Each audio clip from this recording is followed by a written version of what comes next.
Good morning. In a sign of incredible community spirit, Good Samaritans are stepping in to help stranded travellers cut off from major towns in North Queensland. Farmers near Charters Towers are bringing supplies to drivers stuck across the raging Burdekin River, including by quad bike and also by helicopter. Yeah, look, we've got a wonderful community. They rally round and, people have been ringing and donating things and cooking and, I'm pretty proud of our community. We're on a property down there and I thought I'll duck up on a bike for them fellas and I think they'll be happy to get a bit of fresh tucker. It's been hectic, but you know what? It's okay because we've got a fully stocked beer fridge. A fresh round of heavy rain is forecast for today, sparking fresh flood warnings for half a dozen rivers.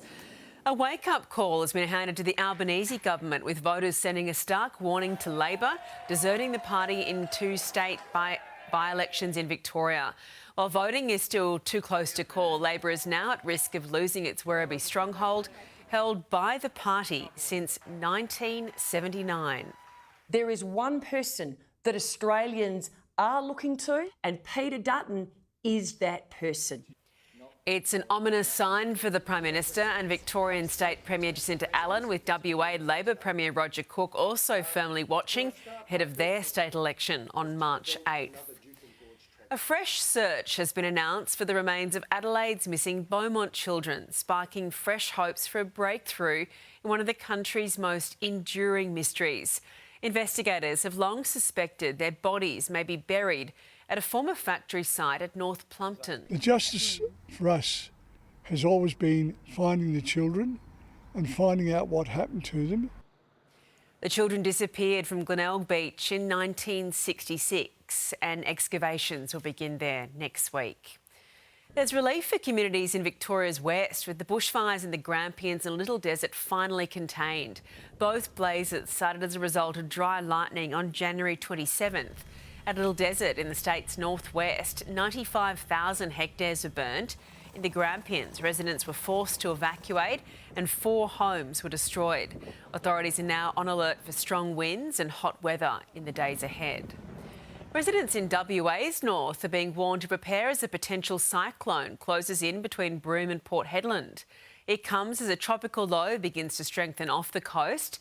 It's expected to bring intense rainfall, damaging winds and strong currents as well. The system is a small system. Smaller systems can develop rapidly. People up north need to be prepared. They need to keep up to date with the current advices. Cockatoo Island and Bidyadanga could be the worst affected if the system does develop. It'll be named Cyclone Zelia. Residents on Sydney's northern beaches are being encouraged to stage a rates boycott by former Prime Minister Tony Abbott, a long-term Northern Beaches MP. A $90 million council budget black hole will see residents being slugged an extra $700 per year in council rates. It comes as an investigation into Sydney councils reveals rapidly rising salaries and spending across the city is putting more regions at risk of hikes. Queenslanders are set to lose their power bill rebates, with Premier David Crisafulli ruling out the handouts in his upcoming state budget. Since July last year, Queenslanders have received up to $1,300 off their power bills under Labor's Cheaper Power Bill Act. Adelaide AFL fans are set to endure future ticket price hikes, with the AFL refusing to put a price freeze on Crows and Power ticket prices. A price freeze is in place for games played at the MCG and Marvel stadiums, but SA fans will be left suffering, with fans already paying some of the highest ticket prices in the country. The AFL season just around the corner, South Australians will see dynamic pricing increasing the cost of high-demand matches. Well, new game-changing building regulations could see Queenslanders get into a new home sooner than they think. The overhaul, aimed at cutting through industry red tape, could see homes built faster and with less paperwork. Self-employed tradies who work on privately funded projects worth less than $10 million will no longer need to complete annual financial paperwork or set up trust accounts. Dreamworld is being sued for more than $900,000 by a dancer who claims she injured her foot while not being given proper rest time while working a double shift. 26-year-old Caitlin Fegan is suing Dreamworld's owners, Coast Entertainment Operations, alleging they were negligent on breaching their duty of care. Ms Fegan says she needed surgery for her foot injury. The company denied the allegations and are defending the case in the Supreme Court. Well, the 59th Super Bowl is just hours away from kick-off. The Kansas City Chiefs and Philadelphia Eagles facing off at the Caesars Superdome in New Orleans in front of almost 80,000 people and millions more at home. Let's go live to our US correspondent, Miley Hogan, who's right there on the sidelines. Miley, what a day. Oh, look, it really doesn't get much more special than this. Take a look.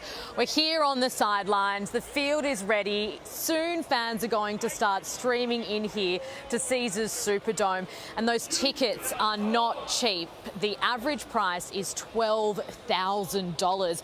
But even more than that, if you can get into one of those suites, they are going for around $3 million. There's even been reports that some of those other suites are even higher than that, just jaw-dropping sums. But this really is the biggest show in American sport. It's not just about the football. Celebrities are going to be here. Of course, everyone's looking out for Taylor Swift. Her boyfriend plays for the Chiefs, and Kendrick Lamar is going to do the halftime show. But then there is the football. The Chiefs are chasing history, hoping to be the first NFL team to win 3 Super Bowls in a row. The Eagles are out for redemption. And of course, Australia's very own Jordan Mailata could be the first Aussie to play in a Super Bowl and win. It is all happening here. Very exciting today. So many storylines. Can't wait to come back to you throughout the show. And of course, we're counting down to Super Bowl 59 on Sunrise today. Thanks, Miley. We're checking today's weather now. Brisbane, possible shower and 31. Sydney, showers and possible storm 27. Canberra, showers and a possible storm 23. Melbourne, partly cloudy and 26. Hobart, cloudy and 21. Adelaide, a sunny day and 34. Perth, partly cloudy and 28. Darwin, showers and a possible storm and 32.